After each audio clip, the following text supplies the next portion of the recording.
राष्ट्रपति कल नई दिल्ली में देश के अलग अलग राज्यों से चुने गए 11 बच्चों को प्रधानमंत्री राष्ट्रीय बाल पुरस्कार से सम्मानित करेंगी। प्रधानमंत्री आगामी 27 जनवरी को स्कूली छात्रों के साथ परीक्षा पर चर्चा करेंगे। इस कार्यक्रम के उपलक्ष्य में कोरबा में बच्चों के लिए हुई चित्रकला प्रतियोगिता।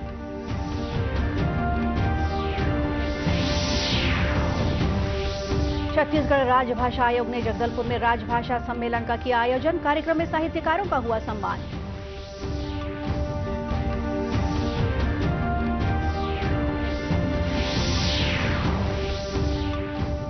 और कांकेर जिले के ढेकुना गांव को फौजी गांव के रूप में मिली ख्याति। 750 की आबादी में से करीब 50 युवक सेना में हो चुके हैं शामिल।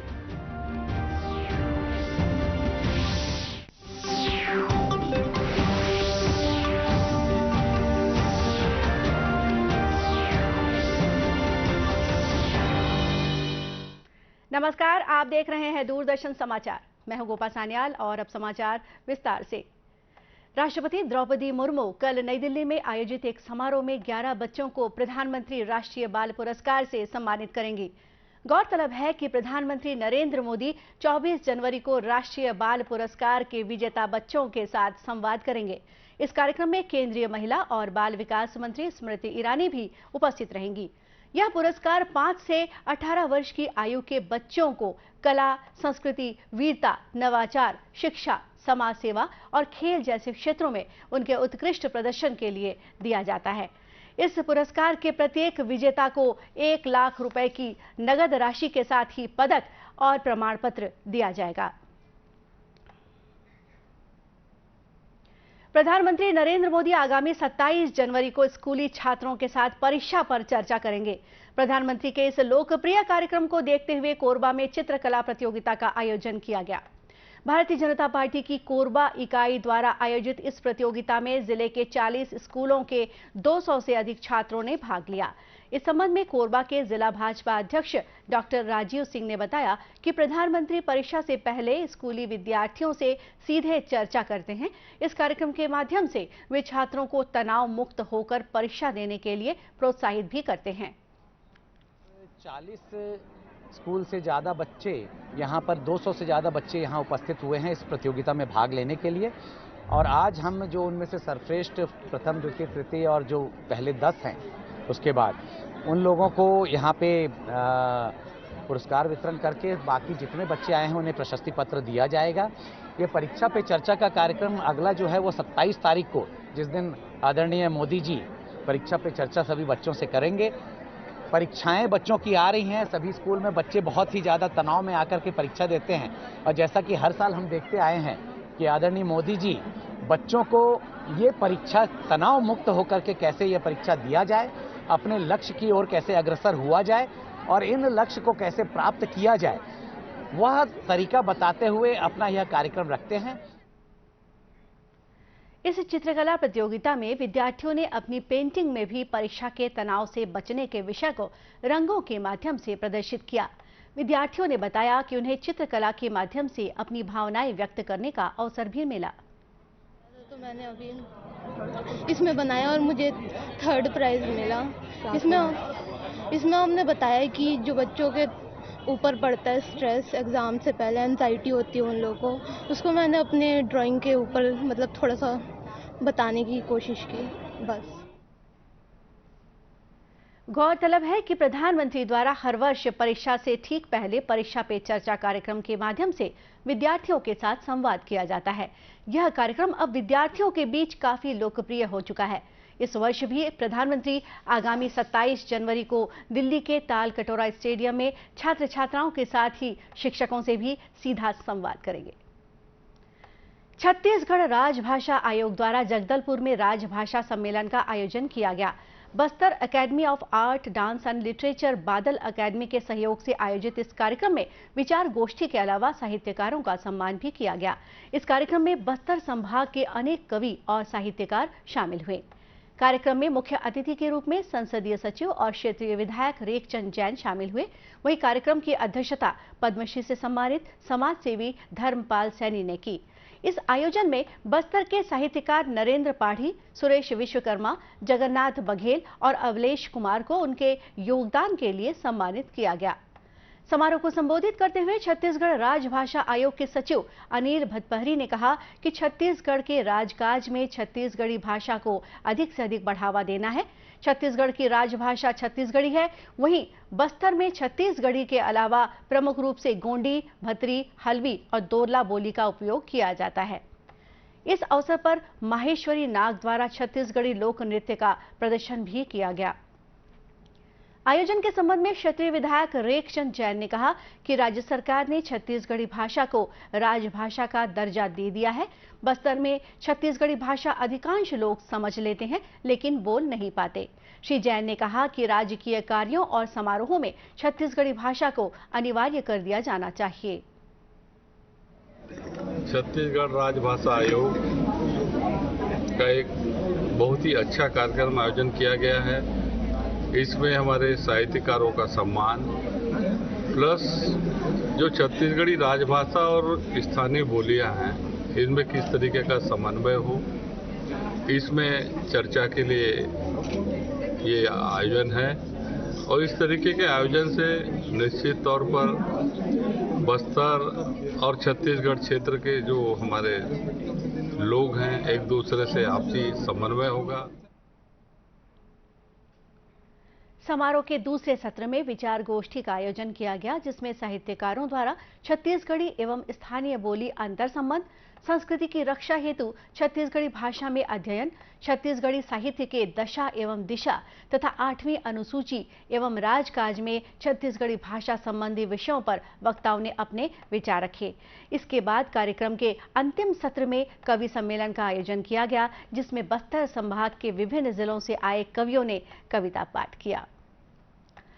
भारतीय नौसेना में कल 5वीं कलावरी स्तर की पनडुब्बी वागीर को शामिल किया जाएगा। यह पनडुब्बी मुंबई के Mazagon dock ship builders limited ने फ्रांस के सहयोग से भारत में तैयार की है। नौसेना प्रमुख एडमिरल आर हरिकुमार द्वारा इस पनडुब्बी को जल सेना को सौंपा जाएगा। वागीर पनडुब्बी से भारतीय नौसेना को विभिन्न प्रकार की युद्ध मोर्चों पर सेना की मदद करने और गतिविधियों की निगरानी करने में काफी मदद मिलेगी। पेश है एक रिपोर्ट।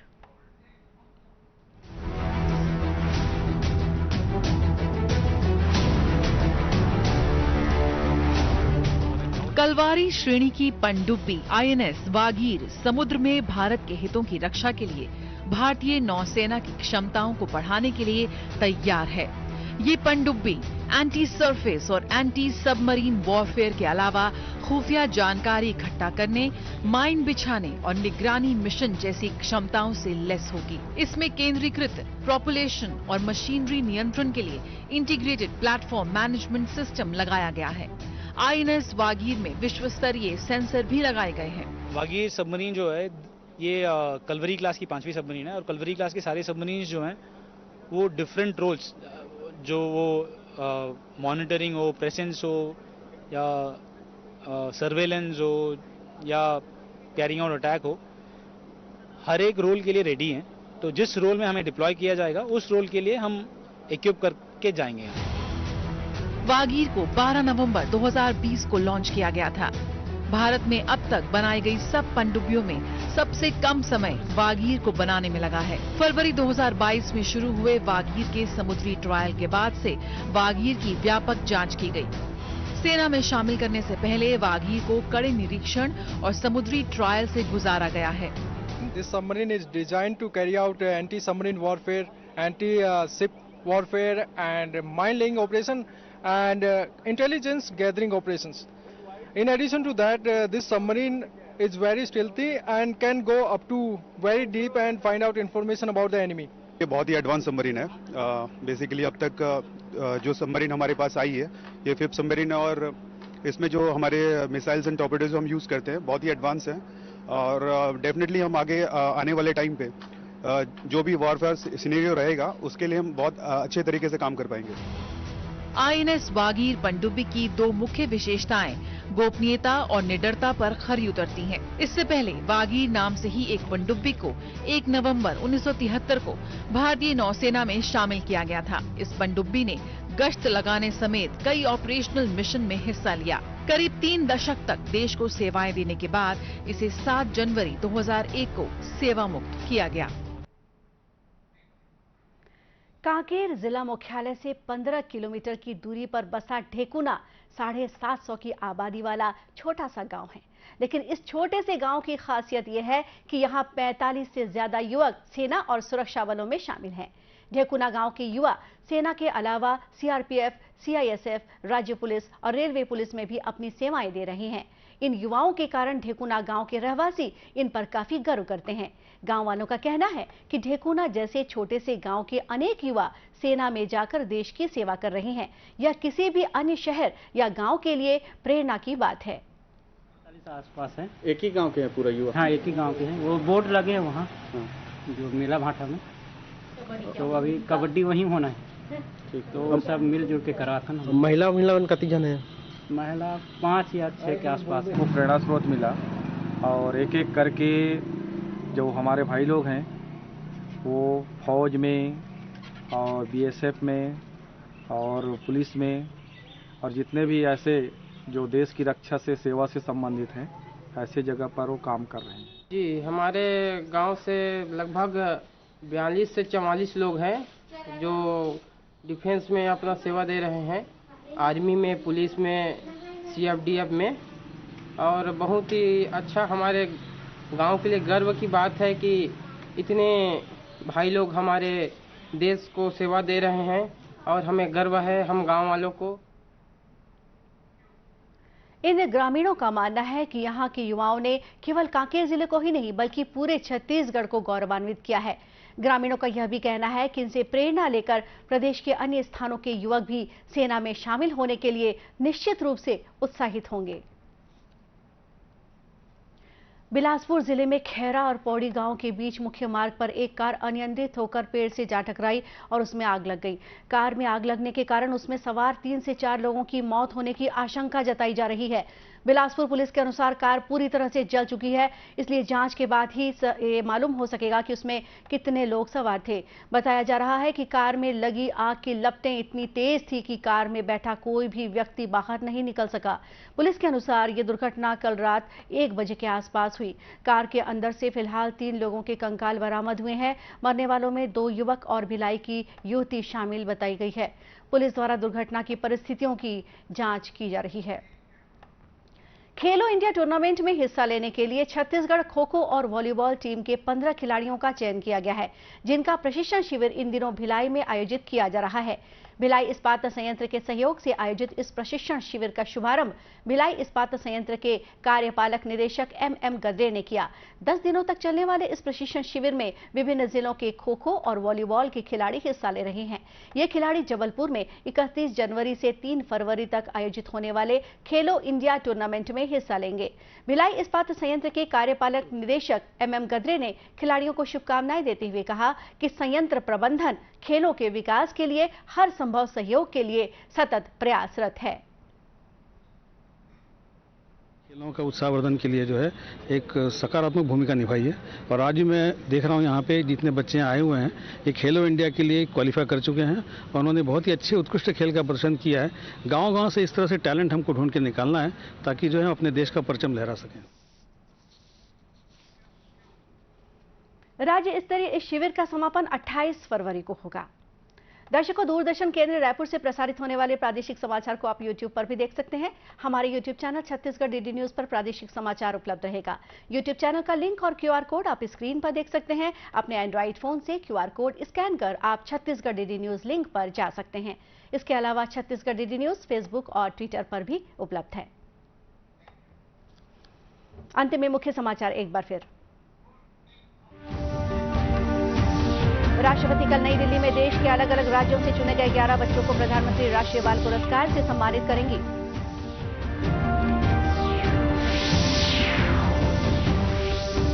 प्रधानमंत्री आगामी 27 जनवरी को स्कूली छात्रों के साथ परीक्षा पर चर्चा करेंगे। इस कार्यक्रम के उपलक्ष्य में कोरबा में बच्चों के लिए हुई चित्रकला प्रतियोगिता।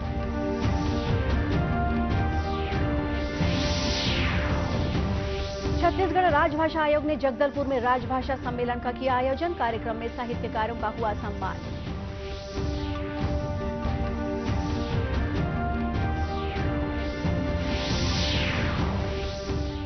और कांकेर जिले के ठेकुना गांव को फौजी गांव के रूप में मिली ख्याति। 750 की आबादी में से करीब 50 युवक सेना में हो चुके हैं शामिल। और इसी के साथ ये समाचार बुलेटिन यहीं समाप्त हुआ। नमस्कार।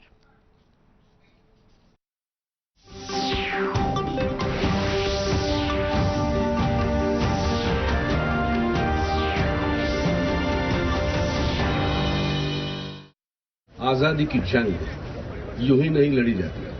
लड़ने को लगता है जज्बा, जिगर और बाजीगरी। देशभक्ति को उजागर करने वाला डीडी नेशनल शो स्वराज हर रविवार सुबह 9 बजे और रात को 9 बजे, हर शनिवार रात को 9 बजे भी।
वक्त अगर जाऊंगा सब चौक